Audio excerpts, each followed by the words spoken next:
So are we rolling? Yep, we're rolling. Oh, okay. If someone says, what is transcendental meditation, how do you explain it?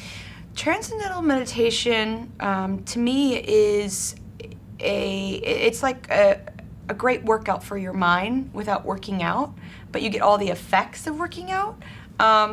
You know, I come from a very spiritual world, from a very religious upbringing, and it's not religious. It's not spiritual, although I think if you're taking care of your body and your mind, that is a spiritual thing.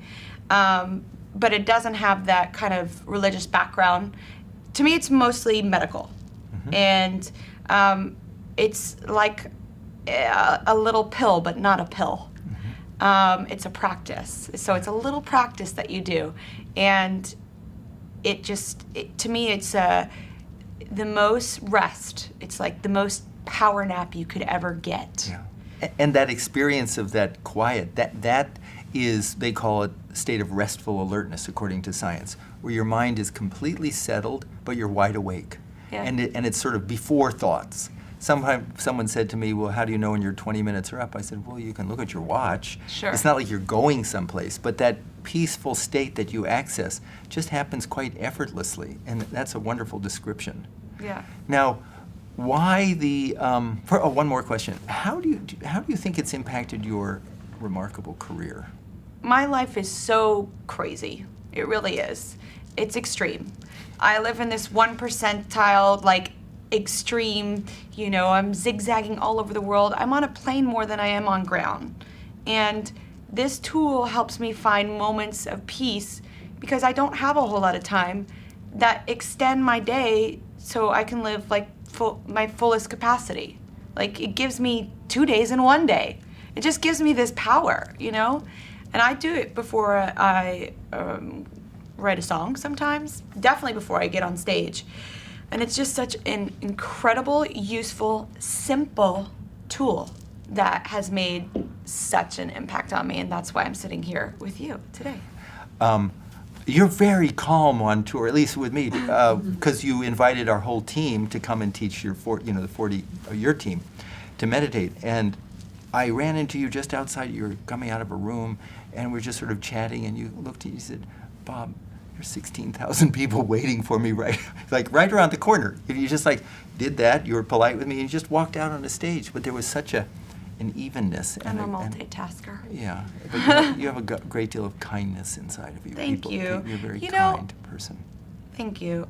I think that it would be a shame to have such a great cure all to yourself, like the cure for the common cold. Right. And not to share it with people that are suffering. So it's the cure for the common stress, which stress is a killer these days. And I have a lot of it in my life. And I have a great tool that helps kind of subside it. Yeah. And I want to share that because I don't want people to suffer. I like to lift people up. And last question. David Lynch Fund, our work in schools, our work with women and children who are victims of abuse, our work with veterans, that's, tell me your thoughts on the work of the David Lynch Foundation. Well, I think it's fantastic to be able to give that kind of tool in schools where there is so much going on, from, disruptive technology to bullying to abuse from home, and to be able to teach them that, and for them to be able to have that throughout their whole educational experience. I think it would just make the educational experience even better. What you guys are doing with veterans as well, I know firsthand, people in my own life that have PTSD, and you were able to teach one of them, and he said the first time that he learned, he slept through the night for the first time in years. And so I know that has profound impact on them. The tipping point has tipped. When you and I met each other many years ago, it was still a new idea, but now it's in schools everywhere. There's nothing to be scared of. Yeah. I mean, it's just it's doing good things for your body. It's like PE for your mind. I mean, that's how they should think about it, without all the smelly locker rooms and things like that. So, thank you very much. This is Thank absolutely you. fantastic, and I appreciate I love you, So Bobby. I love you very much, Katy.